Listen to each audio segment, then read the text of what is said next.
Hi folks, welcome back to my channel. My name is Robert and I'm known as the Crystal Druid on here and on Instagram. And today we're going to be talking about how to start a grimoire. So, nice fancy book. So you may have heard the terms grimoire, book of shadows, and there is a difference. A slight difference, but still a difference, and I'll go over both of them with you. Now, a book of shadows is going to be more of your personal magical journey in a notebook, and it's not meant for other people. It's really meant just for yourself. So most people keep the Book of Shadows hidden so that people don't kind of flip through them and read about their magical journey. Kind of a no-no. So Book of Shadows, personal use, it doesn't really have to be anything specifically. It's just your own personal magical journey written down, but just for yourself. Now, a grimoire is different. A grimoire is more of an intellectual collection of your magic in a book, and that can be for anybody. You can find spells that work for you and maybe share them with other friends of yours that also practice, and vice versa. It's not really as private as a Book of Shadows, although it can be. You could still keep it private if you're a private person. Now, how do you start one? There are so many ways. Some people bless their grimoires as well. There are rituals online that you can find. Check the correspondences to make sure they're done correctly, but there's a million ways. You can't really go wrong. I mean, you can, but if you do your research, you'll be fine. Anyway. So how do you start a grimoire? What I'll usually do is I'll go to like CVS or the dollar store, Walgreens, or any place I can find a notebook for like $1. Doesn't have to be anything fancy. Just get a notebook and you make a list of things that you want in your grimoire. So in mine, let's see, I'm flipping ahead. I have a list.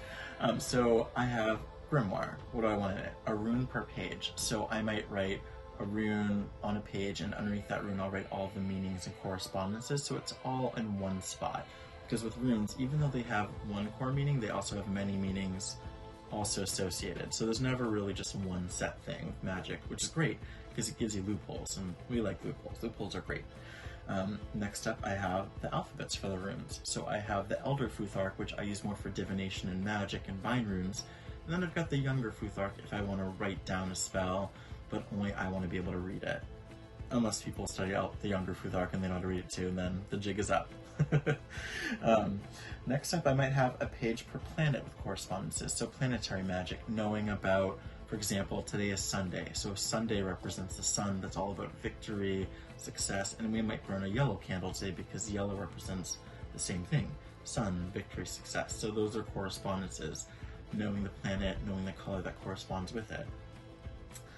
Next up, I've got a page per herb with correspondences. So for example, Tuesday, ruled by Mars, so that's planetary alignment, but on Tuesday you might burn things like valerian root, or you might burn things like clove root, some things that represent fire. So cloves are a fiery herb, represent fire, protection.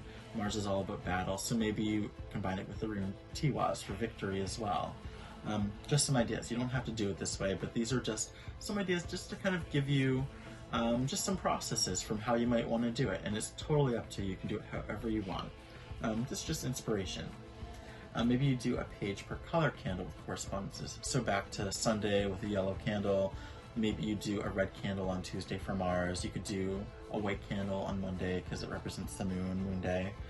And then you can do, for example, 2 pages per deity or spirit. So on the first page you might have an illustration of the deity or spirit, and on the second page you have the description, the characteristics. Who is this spirit or deity?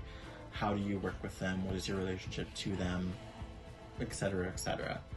So then we start writing things down now that we have our list. So it doesn't have to be in order in the notebook because you're just going to transpose from the notebook into the nicer book anyway if you want to do that. Or you can keep it in the notebook, whatever works for you. Some people don't even transpose, they just keep the notebook as their grimoire, and that's great. Whatever works for you, for sure. So on this one, I wrote down the planetary symbols and their names as well. So you can kind of see it's all going to be right there, and I'll write down the meanings and correspondences in this book as well, because I'm going to transfer it over to my nicer book that I can put on my bookshelf. And then next up, let's see what I wrote down next. That's the fun, you kind of discover, oh, I wrote that down, that's good. So next up, I wrote down the Elder Futhark. So I wrote down the runic symbols, I wrote down their names, and I'm going to write their meanings here, and I'm going to transpose them into this book as well. There's so many ways you can do it, and there are lots of different topics. So for example, crystals. I might write down crystals and their correspondences, which I will, because Crystal Druid. Be silly not to, right? And then I have candles. Now, you might notice on this candle, I've got the herbs on the top. I don't know if you can see it because of the flame. Ooh, and I'm stripping wax everywhere, making a mess.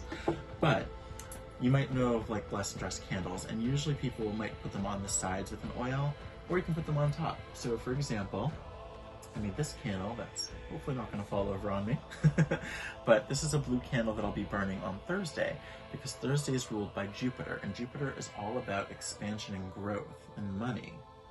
And blue is that planetary color, so that's why I have a blue candle. A correspondence of that would be pyrite, and then I also put some alfalfa on that as well, because alfalfa has a correspondence to money. So any herb that's really green, usually used for money or prosperity in some sense. So those will all go in the grimoire. Just some ideas. You can do it however you feel, because while there are methods, they aren't the only methods. Before we had books, we had experiences. Books are important. Definitely research. I'm not saying books are bad. I actually really like books. I've got a huge collection of them. But what I am saying is, don't be just a book witch without being a doer. Don't be just a reader and not a doer. Definitely read. Absolutely read. But don't think that your practice is invalid just because someone didn't write it down before you did. So anyway, that is pretty much just the basics of how to start a grimoire. I hope you've enjoyed this video. If you have, give it a like and a thumbs up and subscribe. I'm going to be posting some new videos on the power of citrine and the power of amethyst coming up, and also going to be redoing how to make a protection candle as well, so that way you'll have everything all together. I'm going to be making more videos too, so by subscribing you'll be notified when those happen. And if you follow me on Instagram, my Instagram is the Crystal Druid. But I hope you enjoyed this video, and I will look forward to seeing you for the next one.